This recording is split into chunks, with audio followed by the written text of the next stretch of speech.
Hello my friends, welcome to another video. It is absolutely dreadful outside. It is like 35 degrees and it keeps storming on and off. When it's not storming, it's drizzling. So today we're gonna make an inside the house, inside the carport video. And the video I had lined up to do in that kind of situation, like a stay-at-home video, was answering all of your frequently asked questions about the Super Cub C125. I'm also going to respond to a bunch of comments that I get over and over and over again, because some of them are spreading misinformation. Some of them are things that I just want to agree with. So we're going to reply to your comments. We're going to answer all your questions in today's video. Let's get on into it.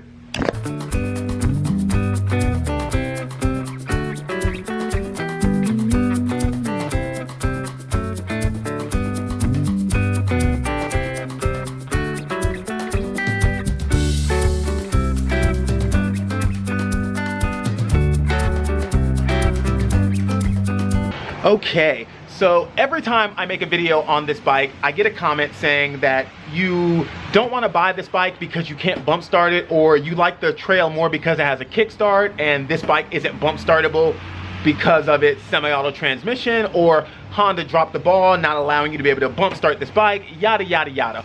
All of those are lies.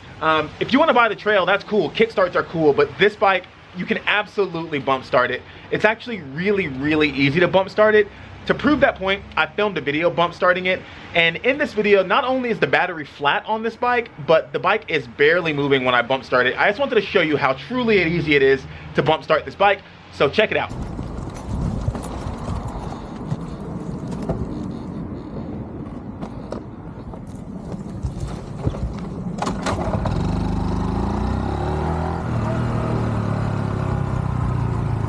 It's that simple. Just roll the bike in neutral, or even push the bike in neutral because it's so light, and then just click up into gear, the bike will fire up.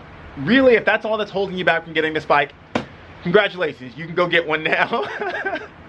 Another one I get a lot is that the bike is too small. And when it comes to that, you have to keep a couple things in mind. For one, the bike was originally created for the Asian market, where people are generally much smaller than North Americans. It was created for the Asian market and just blew up in popularity, so the whole world got it. But the bike wasn't necessarily intended for people our size, and you have to keep in mind that the bike has grown. I had the 1950 model of this bike for a long time, and it is significantly smaller than this one. And over the years, the bike got bigger, the engine got bigger, but they don't want to change the recipe too much, because it's not an accident that this is the best-selling vehicle of all time. Not the best-selling motorcycle, but the best-selling vehicle of all time. That doesn't happen by accident. They don't want to change the recipe too much and just ruin the dynamics that have been really successful for them. And you also have to keep in mind that it's not Honda's fault, it's not the Super Cub's fault that you're huge. It's your parents' fault for eating too much spinach or for being Scandinavian or something. It's not the bike's fault that you're a giant. For reference, I am 5'11", I weigh about 188 pounds, and I have a 32-inch inseam. I'm a pretty big dude, bigger than average, but not huge. And I'm gonna roll in a video here of how I fit on the bike, just sitting on it, standing above it, center stand up, center stand down, just to show you that it fits me really well.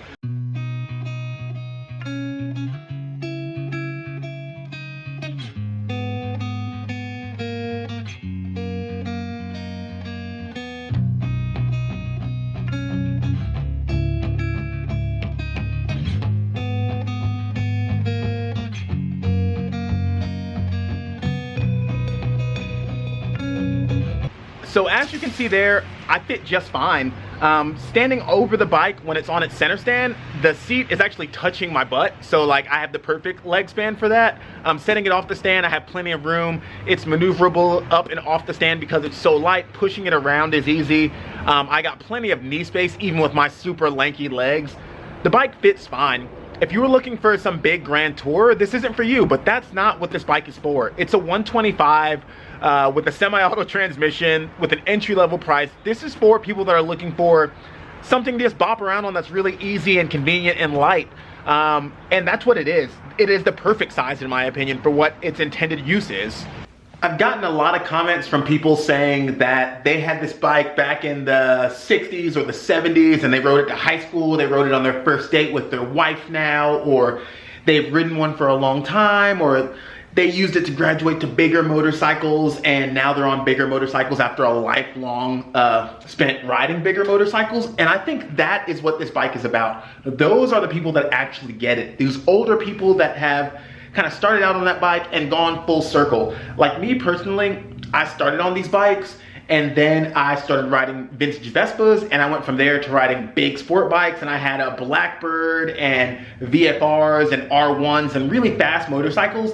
And then I came around to riding a lot of cruisers and whatnot, and now I'm finding myself back on the mini motos, because sometimes you realize you just want to get there nice and comfortable and enjoy the ride. You're not trying to brap wide open. You're not trying to set any land speed records. You just want to kind of embrace the simplicity of a machine. And that's what these bikes are about. They're about people that are either just entering the sport and kind of need something that's really simple and forgiving, or people that have spent their life or many, many years in the sport and are just looking to kind of get back to the basics, get back to the beginning of where it all started for them. Something simple and easy, something that I don't have to worry about it not starting or it leaking or just whatever. This is a basic machine, and I think that's what motorcycling is actually about. Motorcycles should be simple. They should be just like really, really accessible, because what that does for the world is it provides transportation to people that otherwise would not have transportation. These entry-level prices allow kids to get vehicles, allow lower income people to get vehicles, allow people in developing countries to get vehicles. Some people have a Honda Cub as their family vehicle. Some people have it as the way to get to high school. Some people have it as just a way to get back into motorcycling after many, many years of being off of it. And I think that is what's so magical about the Honda Mini Motos. And to anybody who's leaving me comments like that, I super appreciate you, because that's what keeps me stoked to keep making these videos. So shout out to you guys. Thank you so much for that positivity and for all of your stories. Another comment I get a lot is that the Honda Super Cub is too slow. And for that, I say, too slow for what? What were you actually intending to do with your 125 motorcycle that you can't do with this bike as far as speed goes? There are no other 125s on the US market for around the same price point that are truly gonna outperform it. If you take that price point and you apply it to like American motorcycling at large, there are other bikes you can buy for sure. The one that jumps out to me is the KTM Duke 200, because that will outperform it. That thing is really quick, really fast. But where that thing's gonna bite you in the butt is overall cost of ownership. Cost of ownership on a KTM is gonna be more money than with a Honda over the length of its life. That's where the Honda really shines. You pay that price up front, but then you don't pay much more after that. Now, I'm not here trying to attack the reliability of the KTM or the Royal Enfield. I'm not gonna say that those motorcycles are unreliable. I take that back. I am gonna say that the KTM is unreliable, because all KTMs are unreliable. Sorry, KTM guys. But the Royal Enfields are actually pretty reliable. They're nice motorcycles. They did a really good job on those motorcycles, but I don't think that they're true competitors for the Super Cub. I think the real competitors for the Super Cub are things like the Grom or the Monkey or that KTM 200. I think you can flex that, or scooters like the ADV 150 and that kind of deal. Those are its true competitors, things that are pretty cheap to get into, that are light, that have really good fuel economy, that have some just really economic approach to motorcycling, or scootering if you want to say that.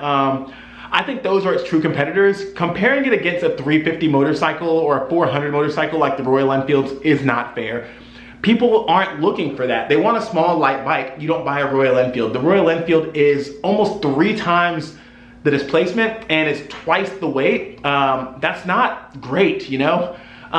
It's just as unfair as comparing that Royal Enfield against something like the KTM Duke 390. The Duke 390 is gonna knock that bike completely out the park in performance with keeping a similar price point and a similar displacement. But again, you're not cross-shopping your classic motorcycle against your sport bike. Those are two different people. If you're just trying to get into like maybe the cheapest bike, then yeah, you don't wanna buy a Honda. You wanna buy something like the Royal Enfield or a Kymco or one of those bikes that aren't produced in factories that just overall make the cost a lot higher. Okay, and the last thing we're gonna cover, because it kind of ties in with the last one and I don't want this video to be super long, is I get a lot of comments saying that the Honda Super Cub is too much money. It's too expensive for what you're getting. And honestly, yeah, if you're trying to get the most displacement or the most motorcycle, the most bang for your buck, this is not the bike for you. If you just want like as much motorcycle as you can get for a small amount of money, Royal Enfield is a really, really strong option. Those 350s for like $4 grand, are great. That's a lot of displacement for not a lot of dollars, and you're gonna get a reliable machine. And on the other hand, if you're just trying to get the cheapest bike possible, if you need transportation, if you need a motor and you want it to be as low as possible, again, this is not it. You might want to look at something like the Kymco Spade. That bike is really good, really reliable, and will save you some money. Or from Honda itself, you can look at the Honda Navi. Half the price and not half the displacement. Still a really great motorcycle. Consider that if you're just trying to like penny pinch, but if you like the history of this bike, you like the look of this bike, you like the sum of its parts, I think this bike is worth every single penny. So the wisest woman I know often says, or often reminds me, that comparison is the thief of joy.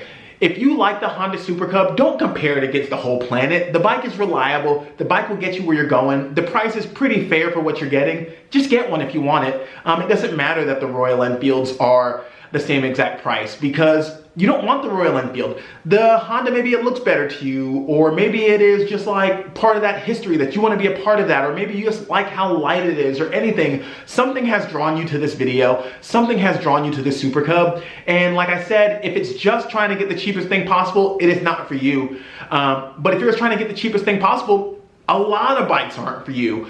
Maybe just look at that Navi. Or if you want, like, again, the biggest bike possible for your money, don't look at this bike. But if you like it, you think it's cool, don't even stress it. Just get one. You will not regret it. It is a great motorcycle. And let's say on the very, very off chance that you do regret it, there'll be somebody standing by to buy it, because people will love these motorcycles. Clearly they love these motorcycles because you are here watching this video and I am here making this video. That is what these bikes are about. But thank you for like sustaining all of my ranting. I appreciate every single one of you. If you have any other questions or comments, leave them in the comments. Maybe we can do a part 2 of this. Hit thumbs up if you like this. Hit subscribe if you love my kitchen. I will see you guys on the next one. Hopefully another video about the Super Cub. If not, probably about the trail coming up next. But I love you guys. Have a great day. Be safe.